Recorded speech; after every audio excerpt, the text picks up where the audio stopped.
But why, some say, the moon? Why choose this as our goal? And they may well ask, why climb the highest mountain? Why, 35 years ago, fly the Atlantic? Why does Rice play Texas? We choose to go to the moon. We choose to go to the moon.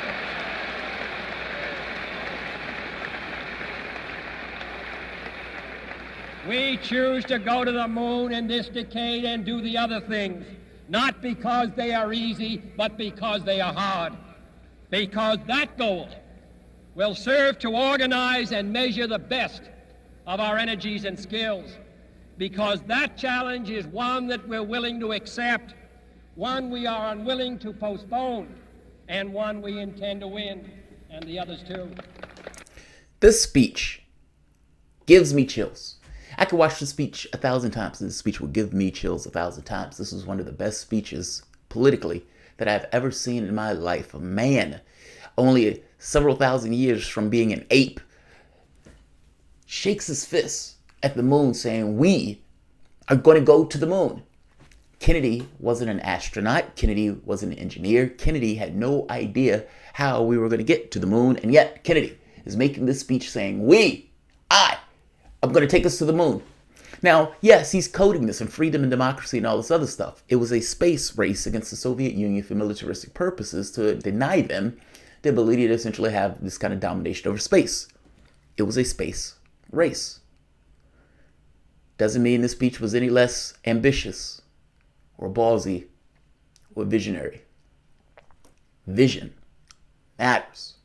This is Groundhog's Day. I did this video once before, but the Order of Chaos had a point.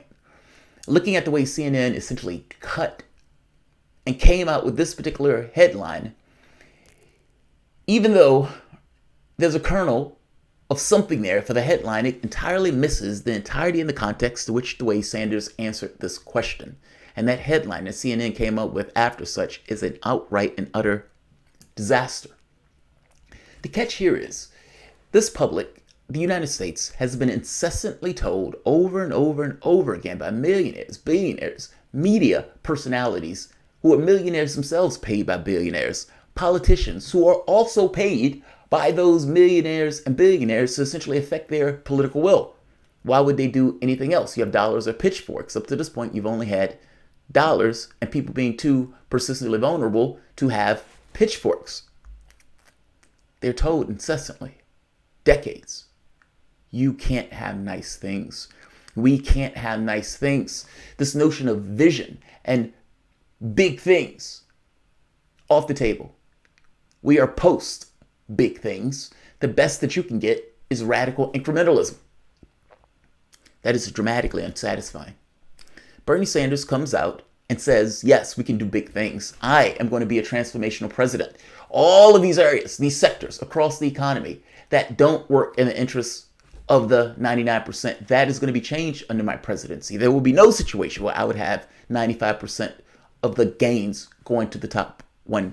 That is a travesty and an outright betrayal of the people who put you in office. I'm talking about Obama, who is out there now talking about radical incrementalism and essentially trying to excuse the fact that Hope and Change was a advertisement campaign that he had no intent or ability or will to deliver.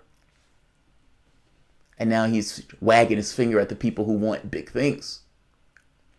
Bernie Sanders sits down for an interview with CNBC. Bernie Sanders does an amazing job in that interview with CNBC. Bernie Sanders is asked multiple things across the board. He is on point on those multiple things, but they asked him about Medicare for all. Now, if you remember, Warren has been hounded about Medicare for all because Warren does not have a health care plan, regardless of what people say. And despite the fact that she points to Medicare for all is a bill. You're either for it or you're not. Up to this point, it doesn't sound like she's for it, despite the name recognition that she gives it when she's on the debate stage. When she's off the debate stage, she says something else. Sanders is for it. He gets up in the morning, he's for it. He go to bed at night, he's for it. 40 years ago, he was for it. I don't have to know each and every piece and measure of the things from the standpoint of Medicare for all that Sanders is trying to implement, because like Kennedy saying he's going to the moon, I know that from Sanders' standpoint, this is something he believes from flesh to bone. It's not something I entirely need. It's enough for me to know that he entirely believes it. He's given out certain options before in the way for paying for part of the bill. The reporter asked him, well, look, this pays for part of it. How do you pay for the other part? I want to let you hear Sanders' answer.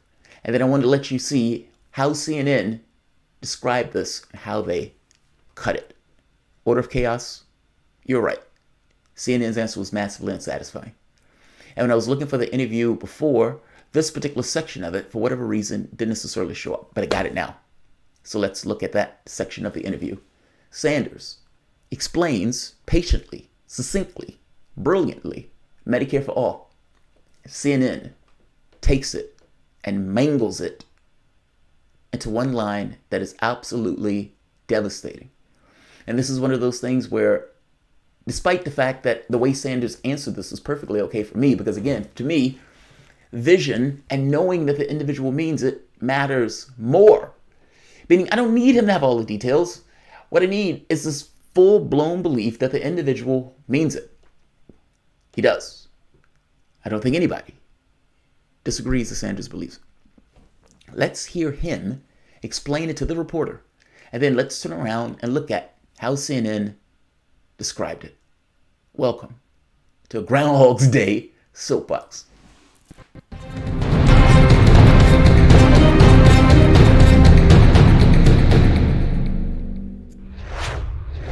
My name is Jamarl Thomas. This is the Progressive Soapbox. Guys, if you dig this content, please like, share, subscribe. You can always support PayPal or Patreon. Sanders takes the lead in New Hampshire. I think it's like 21. I think Warren has 18. I watched CNN all day when that poll came out, and I had no idea that Sanders was in the number one spot in New Hampshire and reclaimed the lead in New Hampshire. This is how CNN described this. Buttigieg in fourth, but a strong fourth. This is historically unprecedented New Hampshire mess. Early state primary voters much more decided than voters nationally. A disappointing poll for Biden. Catch is, Sanders was number one in this poll, and if you notice, they did everything that they could to avoid saying Sanders. And even when they finally did say his name, this is the way they put it. Sanders and Warren sit atop in New Hampshire, but there's no clear frontrunner. You could have also said, more accurately, Sanders reclaims the lead in New Hampshire.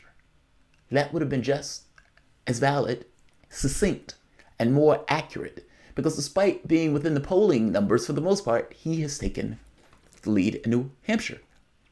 CNN doesn't want to say it. So I'm not shocked that CNN comes up with a disaster headline. I would imagine the guy was touching himself when he heard Sanders say this one particular line, despite the fact that the entire context of the conversation that he had was whooshed away. Listen to Sanders have a conversation with John Harwood in a pub.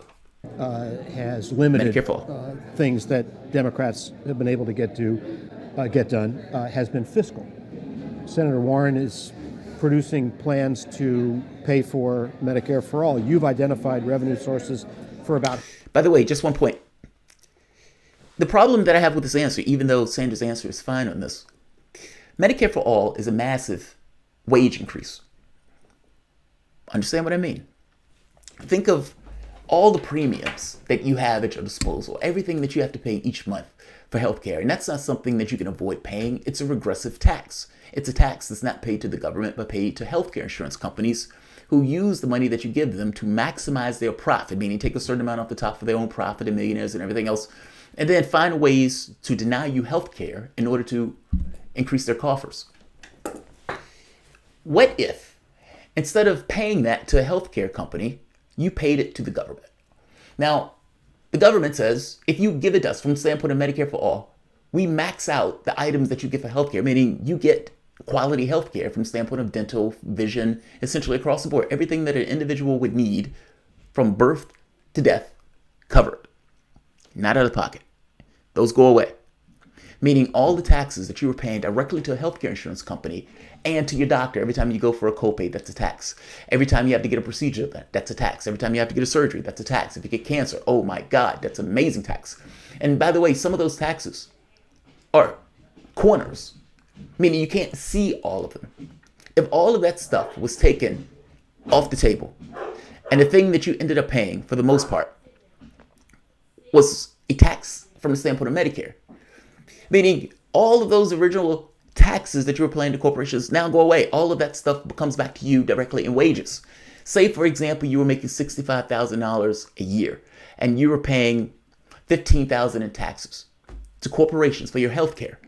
That goes away. The amount that you were paying for your drugs, with the exception of $200 a year, goes away. And instead, you pay a progressive tax, not a regressive one. It's regressive because you as an individual is the only one that paid their healthcare tax. You can have a boss that's making $1 million a year, you make it $50,000 a year, and you're, for the most part, paying roughly the same amount for healthcare. Sanders' point is that the moment that goes away, and you pay your tax at the end of the year or whatever, the amount you pay is less. Your wages, for the most part, go up. Your taxes may go up. But the difference between those two is ends up with you bringing home more money than you would otherwise bring home. Now, his question was, yeah, I like that, but can you give us any specific idea on the individual taxes? Sanders patiently answers this, and yet I want to show you how he ends up. Half of it. Do you think it's important to identify revenue sources for the other half, or do you believe, as those who say subscribe to modern monetary theory believe, that we've been a little bit too constrained by concerns about the deficit, and that's not so important to pay for everything? The fight that I have been waging says that A, healthcare is a human right. Mm-hmm. We've got to join the rest of the world guaranteeing healthcare to all people. And B, I want to do away with all premiums, all co-payments, all deductibles, and out-of-pocket expenses. And I believe that through a progressive tax approach, the overwhelming majority of people, you got working class people now paying 15 or 20% of their incomes for healthcare. I'm going to lower the cost of healthcare. And then what I understand is Republicans are good at, and some of my Democratic opponents say, oh, Bernie is going to raise your taxes. But if I am doing away with your premiums and your prescription drug costs, nobody in America under Medicare for all pays more than $200 a year. And we've laid out. Is it okay out, with you if deficits go up while that happens? We're trying to pay for the damn thing. Mm-hmm. But I think at a time of massive income and wealth inequality, it is my view. We're trying to pay. Look, Warren is going to come out with a policy plan because they hounded the hell out of Warren. And Warren is essentially saying, all right, I'm working on the plan. I'm going to, give you the breakdown. I think it is a bad outcome if Warren comes out with a plan first. Meaning, if she goes through this kind of detailed thing of here are all the ways we're going to pay for this particular plan, I don't want her to be the one that gets that out first. And Sanders saying, I'm trying to pay for the damn thing. That's unsatisfying. Let's hear him finish. That the wealthiest people in this country, the top 1/10 of 1%, should be paying substantially more than they're paying right now. You have an insane situation. And let my Wall Street friends there tell me why it makes sense. You have Wall Street friends? No, I don't. That was just a metaphor. I was trying to sound nice. I don't. But, please, you defend for me. Amazon, owned by the wealthiest guy in the country, making $11 billion in profits last year, not paying a nickel in federal income taxes. I want to hear the defense.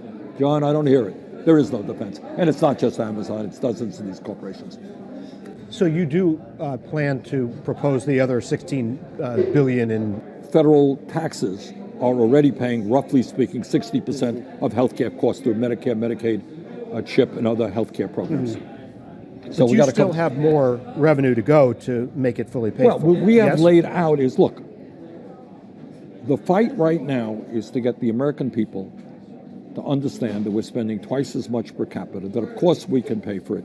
We're paying it now in a very reactionary, regressive way. I want to pay for it in a progressive way. That's my fight now.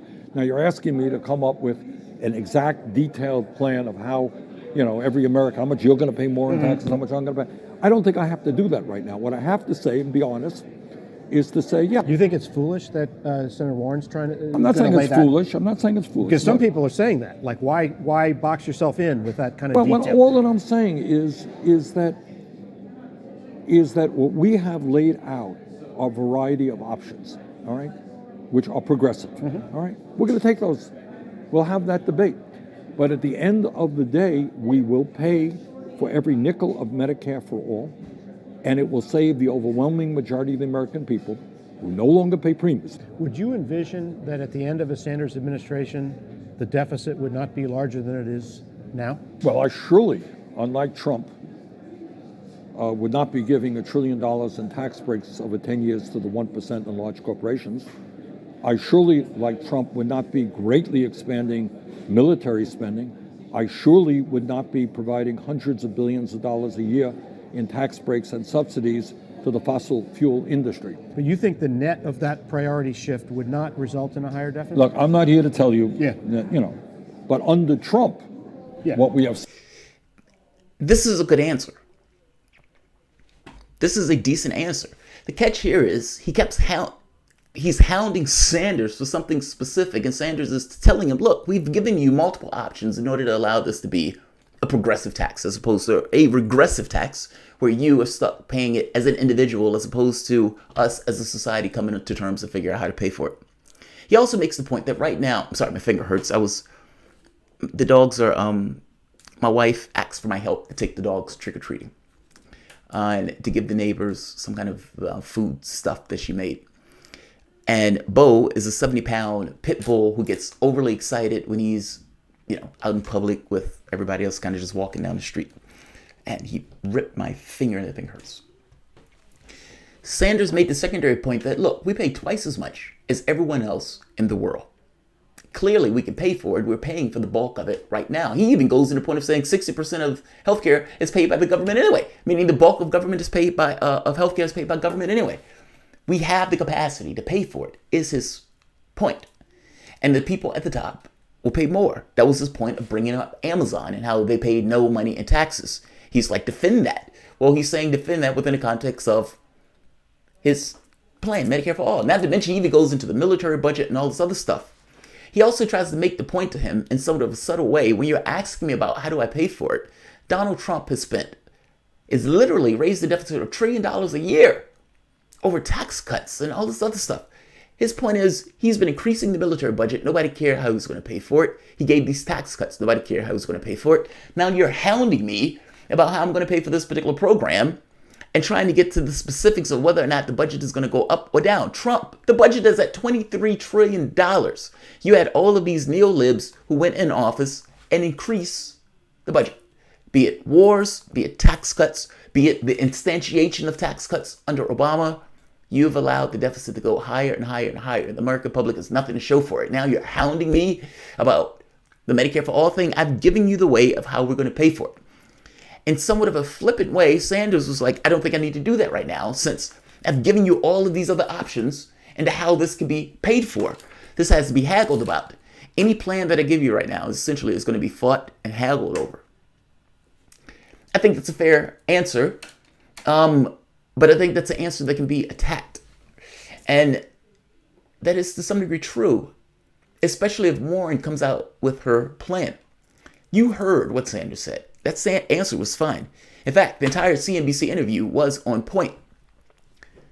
CNN takes the opportunity after looking at the entirety of that interview and derives this. Sanders says he doesn't need to come up with the exact detailed plan right now on how to pay for Medicare for all. Now, you heard that interview. You heard the interview yourself. You heard what Sanders said to the guy, that he kept answering the guy over and over and over. And after like the fourth time, he was like, look, I don't think I need to be specific about how a particular individual American needs to pay for that. He should not have said that. It gets attacked. It turns into this. CNN hates his guts. The billionaire class hates his guts. The Democratic Party hates his guts. The Republican Party hates his guts. And all of them will use anything at their disposal to hit Sanders. On the debate stage, mark my words. Mark my words. A, this will be an attack ad.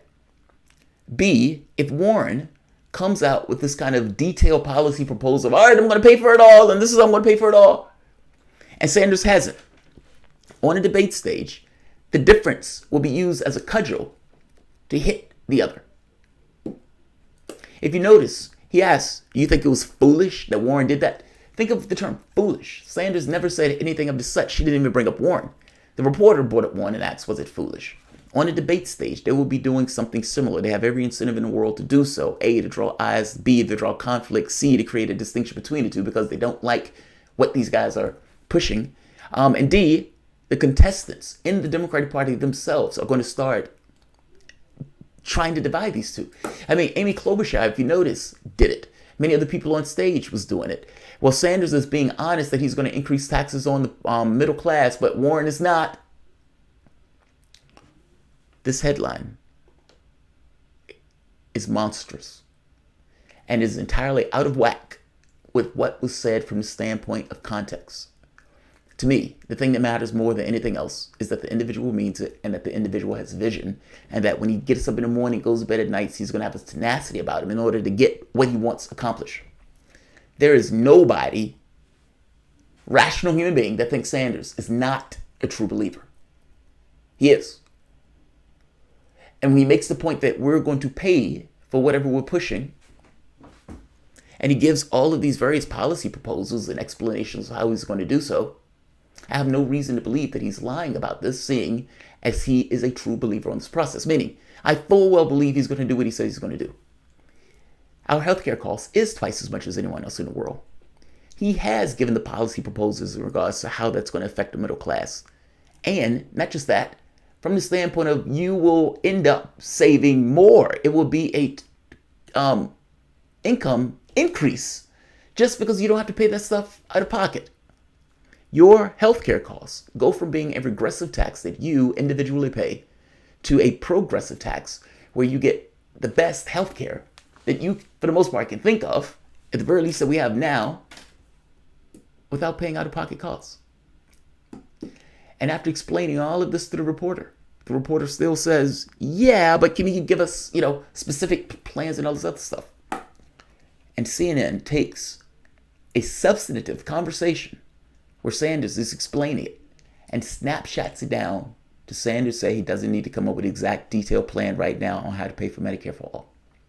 This headline is disingenuous. Massively so. Massively so. But again, this is CNN, the place that couldn't own up to the fact that Bernie Sanders actually was number one in the polls in New Hampshire and tried to say anything but the name Bernie Sanders. And now that it gets the opportunity to say the name Sanders, it does so in a disingenuous way where he's talking about the exact detailed plan right now doesn't have to be worked out. Media sucks. Media sucks. All right, I'm not going to keep it. Like, share, subscribe, Order of Chaos. You were right. You were absolutely right. I mean, look, I don't like that answer of, I get it's flippant. And I get it's flippant because he's sick of the guy hounding him on the exact same point when he's continuously answering the exact same point. It's like, I've answered this in so many ways. Now you've got to the bottom of the barrel. And at this point, it's like, look, I don't need to do that right now. CNN, Sanders said that, touching themselves at the exact same time that they're writing this headline.